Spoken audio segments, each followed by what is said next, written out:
अच्छा, कोई ऐसा होता है जो अपनी शादी में किसी और को दूल्हा बना दे? आदमी खुद शादी करने दूल्हा बनने के लिए जाता है। कोई सियासत में इसलिए आता है कि वो किसी और को जिता दे। ओवैसी साहब को क्या पड़ी है? वो सांसद है, वो अपनी कोठी में आराम से बंद होकर रह सकते हैं। वो तो कौम का दर्द लेके, जवानों का दर्द लेके घूम रहे हैं। जगाने के लिए जग जाओ, अपने बारे में सोचो। जिताने हराने की पॉलिटिक्स से अब तुम दूर हो जाओ। मुजफ्फरनगर के दंगे कर दिए, कांग्रेस में मुरादाबाद के दंगे कर दिए, उसके अलावा आपको शिक्षा से दूर कर दिया कि आप पढ़ जाएंगे तो सवाल करेंगे।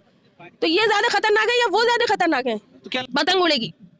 वो समाजवादी वाले कह रहे हैं साइकिल दर्राटे काट रही है। साइकिल पंक्चर हो चुकी है, बहुत बुरी हालत में है, जंग हो चुकी है, आपस में इतनी लड़ाइयाँ लड़ी है।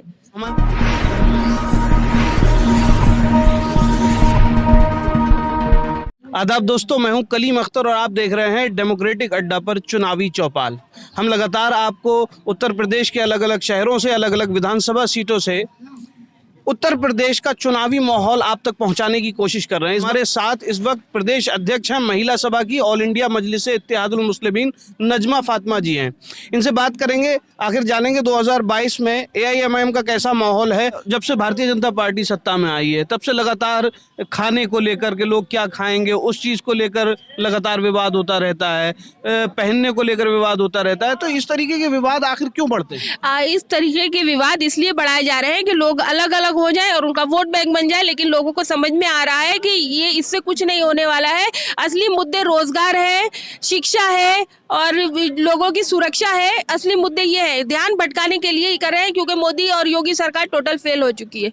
अच्छा मैम, लगातार समाजवादी पार्टी हो या बीएसपी हो, लगातार ये आरोप लगता है असदुद्दीन ओवैसी साहब पर कि वो वोट काटने के लिए उत्तर प्रदेश में डील करके आए हैं। अच्छा, कोई ऐसा होता है जो अपनी शादी में किसी और को दूल्हा बना दे? आदमी खुद शादी करने दूल्हा बनने के लिए जाता है। कोई सियासत में इसलिए आता है कि वो किसी और को जिता दे। ओवैसी साहब को क्या पड़ी है? वो प्रधानमंत्री बन जाएंगे क्या? आपको लगता है नहीं बनेंगे? उनको तो सांसद है, वो अपनी कोठी में आराम से बंद होकर रह सकते हैं। वो तो कौम का दर्द लेके, जवानों का दर्द लेके घूम रहे हैं। जगाने के लिए जग जाओ, अपने बारे में सोचो। जिताने हराने की पॉलिटिक्स से अब तुम दूर हो जाओ। अपने बारे में सोचेंगे तो फिर भाजपा कहते हैं भाजपा आ जाएगी। अरे तो भाजपा ठीक है, सामने से बोल रही है हम तुम्हारे एनिमी, हम तुम्हें नहीं छोड़ेंगे। जो ये समाजवादी है, कांग्रेस है और बाकी पार्टियां तो पीछे से वार कर रही, तो आप पीछे वाले को अच्छा समझोगे या सामने वाले को अच्छा समझोगे? जो आपको मुजफ्फरनगर के दंगे कर दिए, कांग्रेस में मुरादाबाद के दंगे कर दिए, उसके अलावा आपको शिक्षा से दूर कर दिया कि आप पढ़ जाएंगे तो सवाल करेंगे। तो ये ज्यादा खतरनाक है या वो ज्यादा खतरनाक है? तो क्या लगता है कि समाजवादी आएगी तो उससे मुस्लिमों पर क्या असर होगा? समाजवादी आएगी ही नहीं, खत्म हो चुकी है वो। ये इलेक्शन के बाद पूरी तरह खत्म हो जाएगी प्रदेश के अंदर से। आप देख लीजिएगा, मैं लिख के बोल रही हूँ। मैम 400 सीटों का दावा कर रहे हैं। दावे तो वो 400 के 500 के भी कर देंगे, 2-4 एक्स्ट्रा इधर उधर की स्टेट की भी जोड़ लेंगे, लेकिन आना नहीं है उनको। आना नहीं है ना। मैम। लगातार समाजवादी पार्टी जो है वो चुनावी वादे कर रही है, 22 लाख रोजगार की बात कर रही है और तमाम वादे कर रही है। क्या लगता है इस तरीके के वादे सिर्फ चुनावी जुमले बनकर रह गए हैं या वाकई में कुछ होता है? ये सब चुनावी जुमले हैं, इसीलिए हमारे आदरणीय बैरिस्टर असदुद्दीन ओवैसी साहब तो मैनिफेस्टो में बिलीव नहीं रखते। वो मैनिफेस्टो ये लोग बनाते हैं और साइड में रख देते हैं, बाद में कुछ नहीं होता है। काम करके दिखाना चाहिए। हमारे आदरणीय अध्यक्ष कहते हैं हम काम करके दिखाएंगे, बताएंगे। हमारे कैंडिडेट जिस भी विधानसभा से जाएंगे चुन के, वो लखनऊ के अंदर उस विधानसभा की आवाज बुलंद कर देंगे। अभी जैसे हमारे सांसद असदुद्दीन ओवैसी साहब लोकसभा में आवाज बुलंद कर रहे हैं, वैसे ही हमारे जो कैंडिडेट हैं वो विधानसभा की, आपकी लखनऊ की दीवारों को हिला के रख देंगे।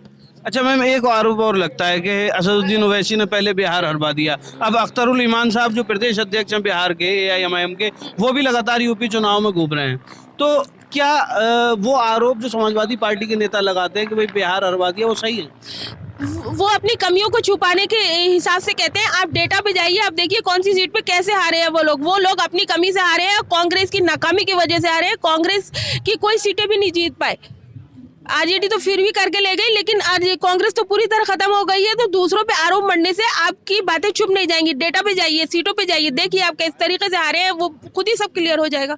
अच्छा मैम, कर्नाटक के हिजाब मामले से शुरू हुई जो विवाद था वो फिर तिरंगे तक पहुंचा। देखा कि विद्यालय परिसर में जो लगाया गया तिरंगा था, उन लड़कों ने जो जय श्री राम के नारे लगा रहे थे, उन लड़कों ने उस तिरंगे को उतारकर भगवा लहरा दिया। तो क्या ये आरएसएस की आइडियोलॉजी है और वो आगे चलकर तिरंगे को हटाना चाहते हैं? ये आरएसएस की आइडियोलॉजी है और आरएसएस की जो ए टीम है वो बीजेपी है और बी टीम है कांग्रेस है और सी टीम है समाजवादी है, इन सब की साजिश है पोलराइज करने की इलेक्शन को। लेकिन जनता जान चुकी है कि ये लोग किस तरह के हैं, वो इन लोग को सबको सबक सिखाएगी। मैम उत्तर प्रदेश में क्या लगता है AIMIM जो है कितनी सीटें लाएगी? हम 100 सीटें मान के तो चल ही रहे हैं कम से कम। 100 सीटें। मैम 100 सीटें AIMIM की आएंगी? हाँ, एआईएम की आएगी। अच्छा, क्या लगता है कि लोग जुड़ रहे हैं? बहुत ज्यादा जुड़ रहे हैं।